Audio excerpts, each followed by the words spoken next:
पाथर पूजे हरी मिले तो मैं पूजू पहाड़, ताते वो चक्की भली पीस खाए संसार। काकर पाथर जोड़कर मस्जिद लई बनाए, तापर मुल्ला बांग दे क्या बहरा हुआ खुदाए। धार्मिक पाखंड के विरुद्ध इस तरह की वाणियां पहचान है उस संत की जो अध्यात्म का आधार है, जिनकी वाणी के बिना सब संत समागम अधूरे होते हैं। हम बात कर रहे हैं कबीर जी की, काशी वाले उसी धाड़क कबीर की जिनकी महिमा सभी धर्म ग्रंथ करते हैं। कबीर जी ने हर प्रकार के धार्मिक सामाजिक पाखंड का अपनी मार्मिक वाणियों द्वारा घोर विरोध किया और हमें एक नई दिशा व सद्ज्ञान देने का अटल प्रयास किया। वेद पढ़े पर भेद न जाने, बाँचे पुराण 18, पत्थर की पूजा करें भूल गए सिरजनहारा। कबीर गला काट बिस्मिल करें, वे काफिर बेबूजम, औरा काफिर बता वही अपना कुफर न सूजम। इसी तरह जात पात के ऊपर भी कबीर जी ने अपनी अमर वाणी बोली है। काहे को कीजे पांडे छूत विचार, छूत ही ते उपजा सब संसार। हमरे कैसे लोहू तुमरे कैसे दूत, तुम कैसे ब्राह्मण पांडे हम कैसे सूत। कबीर जी इस तरह की वाणी सुनाते ही रहे और यही संदेश सुनाते सुनाते अपने सतलोक में सह शरीर चले गए। और कबीर साहिब जी जाते जाते भी 120 वर्ष की आयु में ऐसी भ्रांति को दूर कर गए जो उस समय पंडितों ने फैला रखी थी। काशी के तो पंडित कूके मगर मरो न कोई, वातो पृथ्वी सूची नाही, त्रिशंख पड़ा बिलाए।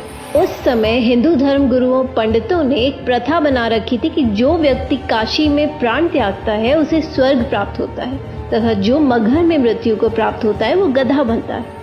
कारण यह बताया जाता था कि मगहर नगर शिव के श्राप से श्रापित है। वहां की आमी नदी भी शिव जी के श्राप से सूख गई थी। यह धर्म गुरुओं का मनमाना आचरण बताते हुए पूर्ण परमात्मा कबीर साहिब जी कहते हैं, भूमि भरोसे बूढ़ ही कल्पत है दहुदीन, सबका सदगुरु कुल धनी मगहर बये ल्योलीन।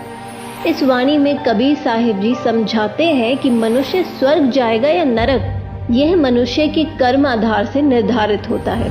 परमात्मा कबीर साहिब जी कहते हैं कि भक्ति करनी चाहिए, भक्ति नहीं करने वाला व्यक्ति दुनिया की किसी भी जगह मृत्यु को प्राप्त हो उसे नरक ही प्राप्त होगा।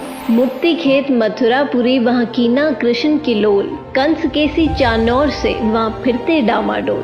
परमात्मा कहते हैं कि मथुरा जिसे आप लोग मुक्ति का धाम बताते हो क्योंकि श्री कृष्ण जी ने वहाँ लीलाएं की थी, लेकिन उसी मुक्ति धाम में कंस केसी चानौर की दुर्गति से मृत्यु हुई।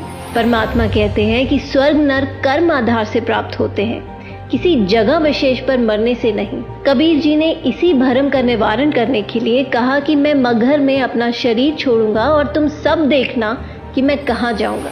इस बात से हजारों की संख्या में लोग निश्चित दिन मगहर में पहुंच गए। कबीर जी ने कहा कि मैं बहते पानी में स्नान करूंगा। राजा ने बताया कि यहाँ एक आमी नदी हुआ करती थी जो भगवान शिव के श्राप से सूख चुकी है।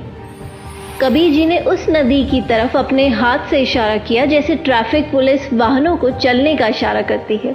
इशारा करते ही थोड़ी दूरी पर एक बम फटने जैसी आवाज आई और नदी पानी से भरकर चल पड़ी। सभी ने ये लीला देखकर कबीर जी की जय जयकार की और नदी में स्नान किया। कबीर परमात्मा की लीला का आज भी जीवित प्रमाण है और आज भी आमी नदी में पानी बह रहा है। मगहर के नवाब बिजली खान पठान व काशी नरेश वीर देव सिंह बघेल जो कबीर जी के शिष्य बन चुके थे, वो दोनों ही अपनी अपनी सेना लेकर वहां पहुंच गए थे। स्नान करने के बाद कबीर जी ने उनसे पूछा कि सेना किस लिए लाए हो। दोनों राजाओं ने गर्दन नीची कर ली। तभी वहां खड़ी भीड़ में से आवाज आई कि मुस्लिम लोगों ने कहा, आप हमारे पीर हैं, हम आपका अंतिम संस्कार मुस्लिम रीति से करेंगे, इन काफिर हिंदुओं के हाथ नहीं लगने देंगे। हिंदुओं ने कहा कि हम कटकर मर जाएंगे लेकिन भगवान आपका शव इनके हाथ नहीं लगने देंगे। दोनों धर्म के लोगों को एक दूसरे को मरने मारने पर उतारू देख कबीर जी ने कहा कि अरे नादानो, क्या 120 वर्ष तक तुम्हें यही शिक्षा दी मैंने। सभी शर्मिंदा हो गए। कबीर जी ने आदेश दिया कि यदि आपस में लड़े तो तुम सबको मेरी 3 तलाक है। मेरे जाने के बाद शरीर के स्थान पर जो कुछ भी मिले आधा आधा बांट लेना, लेकिन लड़ना मत बच्चों। भक्तों ने एक चद्दर बिछाकर उस पर सुगंधित फूल डाल दिए। उस पर कबीर जी लेट गए। एक चद्दर ऊपर डाल दी, थोड़ी देर में आकाशवाणी हुई, उठा दो पर्दा, इसमें नहीं है मुर्दा। लोगों ने जब आसमान की तरफ देखा तो एक अद्भुत प्रकाश ऊपर की ओर जा रहा था। आकाशवाणी में कबीर साहिब जी ने पंडित और ज्योतिषियों से कहा कि खोलो अपने पत्रे और देख लो मैं कहाँ जा रहा हूँ।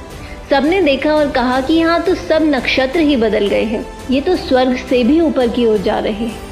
तभी तुरंत चद्दर हटाकर देखा तो दोनों चद्दरों के बीच में सुगंधित फूल मिले, जिसे देखकर सभी हिंदू मुसलमान जो लड़ाई करने वाले थे वो आपस में लिपटकर फूट फूट कर रोने लगे।